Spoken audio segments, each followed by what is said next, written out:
Well, our reporters there are getting us what's going on the ground in Chennai. The situation has taken a massive toll on the entire industrial sector in the region, with all offices and factories being forced to be shut for 3 days now, and more instances of damage. The latest company to report a loss of 6,000 motorcycles is Royal Enfield. The manufacturing plant is located in Chennai. Some corporates have come to extend their hand of support for the stranded, while telecom companies have already announced recalls. Online recharge apps like Paytm and Bounty app have decided to provide free recharge to people in Chennai. Food app Zomato has also decided to distribute free food in the city, and multiplexes and malls have opened up their doors to provide food and shelter to the stranded. Now, Tamil Nadu may be drowning, but 9 other states in the country are thirsting for a drop of water and have approached the central government now for emergency drought relief. Swaraj Abhiyan and Archana Shukla report that with India in the throes of one of the most severe droughts in recent times, the numbers of drought-hit districts is expected to rise in the coming weeks.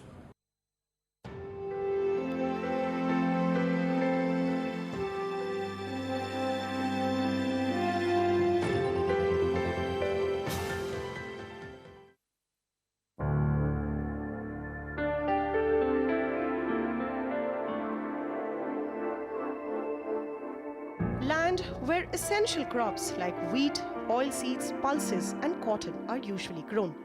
And the visuals of parched farmlands like these is a common one as one travels through many regions in the country. The monsoon deficit this year has hit 14% from 12% last year, leaving this year's crop either destroyed or stunted. And crop yields have dropped by as much as 60% in some of the worst affected regions like that of Marathwada. So far, 302 districts out of 640 in nearly 18 states in India have experienced rainfall that came in at least 20% below normal. Of these 302 districts, nearly 192 districts from 9 states have already sought drought relief from the central government. With the demand from just 6 of these states exceeding 20,000 crore rupees, the central government has fast-tracked the assessment of drought-hit regions and even recommended assistance to 2 states. However, the amount sanctioned in both these cases is far lower than asked for. For instance, Chhattisgarh will get 1,387 crore rupees in central government aid against a demand for 4,000 crore rupees, and Karnataka will get just 1,540 crore rupees instead of the 3,800 crore rupees it has requested. This precedent has even the NDA's allies a little worried. सिर्फ declare करने से कुछ नहीं होगा। महाराष्ट्र में आज और कल 2 दिन में मिलकर 17 किसानों ने आत्महत्या की है। हमने 4,000 करोड़ की मांग की है कि हमें आप रिलीफ दीजिए किसानों को, लेकिन अब तक सेंट्रल के तरफ से उस बारे में कोई कदम नहीं उठाए गए हैं। The compensation works out to around 2,700 rupees per hectare for farmers, which experts say does not even cover the costs of cultivation. What's more troubling for state governments is that the entire assessment process preceding the grant of relief funds can take 3 to 4 months, meaning actual disbursement to farmers could take anywhere between 6 to 8 months. This, experts say, could wreak havoc on the next sowing season. I think it is a national emergency that you've got to look at it. We've got floods one side destroying standing crops. We've got drought. So the need of the hour is crop planning. Some states like Jharkhand have come up with farmer relief measures on their own in an attempt to hold the fort till central funds trickle down. And with sowing of winter crops in many regions already lagging by 18%, the governments are running out of time. With Swaraj Abhiyan in New Delhi, in Mumbai, Archana Shukla. Well, joining us now to discuss this very grim situation, Yogender Yadav from Swaraj Abhiyan. They've conducted a detailed study of the drought situation in the country. Yogender, appreciate you joining us here on CNBC TV 18. The reason you're here on the show is because Swaraj Abhiyan has conducted a survey of just how grim the situation is. We heard some of the parliamentarians today that we interviewed talking about this being a national emergency. Drought now being declared across 9 states in the country, and of course you have floods in Chennai at this point in time. Just how bad are things on the ground, Yogender? What does your survey tell you?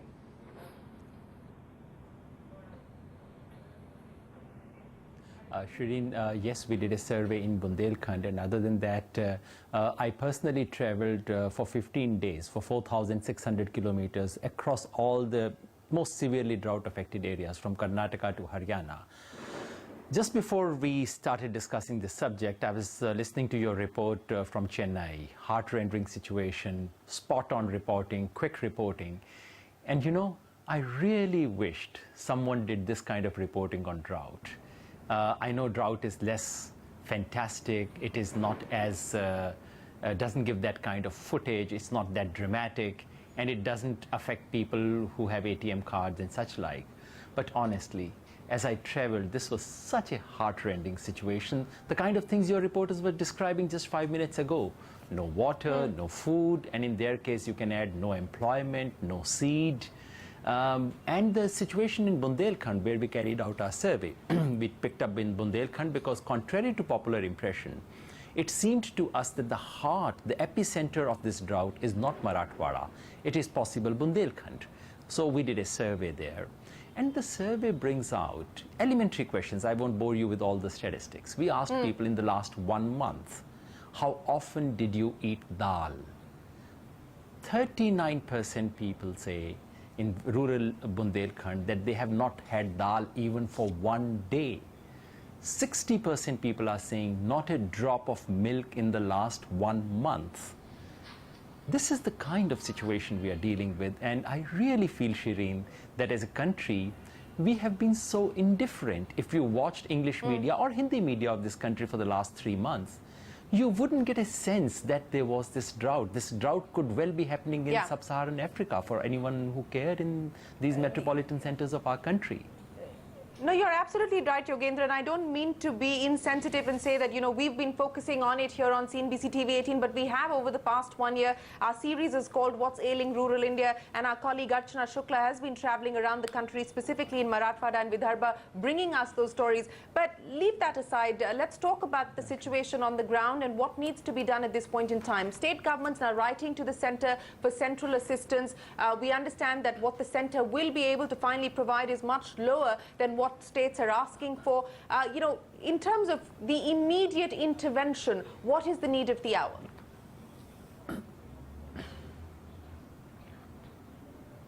Shireen, what your correspondent described is absolutely true. The states are being offered pittance. And the point is, this is not happening for the first time. This is an annual ritual. Whenever drought takes place, states come up with their estimates. The center says, sorry, we can offer you this much. And the problem is there is no rational system. We as a country must realize that when crop damage takes place, which is a routine occurrence, it happens somewhere or the other in the country every year. This year has been particularly bad. We have to have a system, and there is no system in the country. The entire crop compensation measures, these crop relief measures, are too little, too late, they are arbitrary, completely subjective based on visual impression of officials, they are discriminatory, and they simply don't reach the people because of corruption. So we need, there are two kinds of systems with Government of India. There is a relief package, which is a bit of a joke because finally what you get, as your correspondent said, something like, you know, 2,000 to 3,000 per hectare, which is to say for 1 acre of land, you get about 1,000 rupees. So for 4 months, 5 months of your labor, when you had looked forward to a crop that would yield some 50,000 rupees, you get a compensation of 1,000 rupees. This was sought to be supplemented by insurance schemes, all kinds of insurance schemes. Right. But my experience of going through all those insurance schemes suggests that they have been a complete failure. So we need to devise a new system, and I would like to make some suggestions about that if you have time. Sure, go ahead.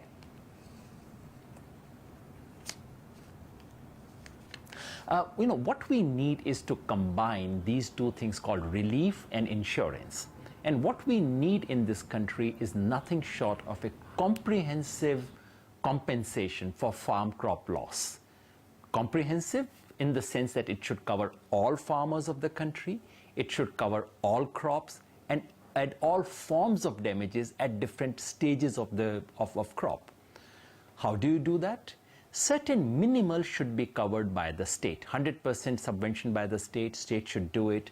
And it should, all the money that is put every year into all these various schemes of relief which never reach the persons, all that money should be pooled and put into that one single scheme.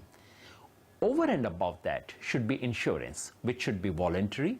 Although even there, the state should pitch in with some 75 or 80%, which is what happens all over the world. Agricultural insurance is largely underwritten by state all over the world. So first, a minimum layer of compulsory, comprehensive minimum assurance, and then optional, which is largely subvention from the state. Unless we come up with something like this, we have a very serious situation, because it is agrarian crisis coupled with climate change. So what used to be freak phenomena, like what's happening in Chennai, that's becoming the norm. Irregular is now become regular. That's our crisis. That's right. Well, Yogendra, we can continue this conversation. I don't think we can do justice to it in the 10 minutes that we have on this show, but we will continue to talk with you and continue to discuss what could be the short-term, the medium-term and the long-term interventions that are required on the policy front, both at the central level as well as the level of the state government. But for today, appreciate you joining us here on India Business Hour. That's Yogendra Yadav there. 9 states now being declared drought hit at this point in time, and that could get even worse.